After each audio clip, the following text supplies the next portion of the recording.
আমরা সবাই বুঝি শারীরিক সুস্থতা কতটা জরুরি। কিন্তু মানসিক সুস্থতা? সেটাও কি আমরা একই গুরুত্ব দেই?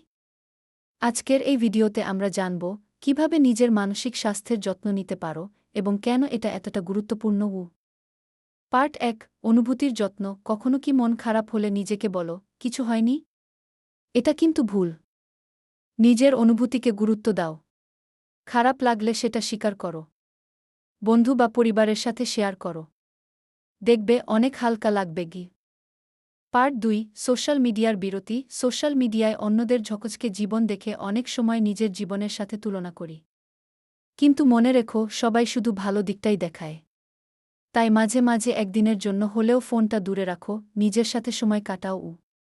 পার্ট ৩, মেডিটেশন বা শ্বাস-প্রশ্বাস অনুশীলন। প্রতিদিন মাত্র ৫ মিনিট চোখ বন্ধ করে ধীরে ধীরে নিঃশ্বাস নাও আর ছাড়ো। এই সহজ অভ্যাসটাই তোমার স্ট্রেস কমাবে, মন শান্ত করবে। পার্ট ৪, কথা বলা খুব জরুরি। সবসময় একা লড়াই করা ঠিক না। বিশ্বাসযোগ্য কাউকে খুঁজে নাও, বন্ধু, পরিবার, এমনকি কাউন্সেলরও হতে পারে। খোলামেলা কথা বলো। দেখবে অনেকটাই হালকা লাগবে। পার্ট ৫, নিজেকে ভালোবাসা। নিজেকে দোষারোপ না করে নিজের ছোট ছোট অর্জনের প্রশংসা করো।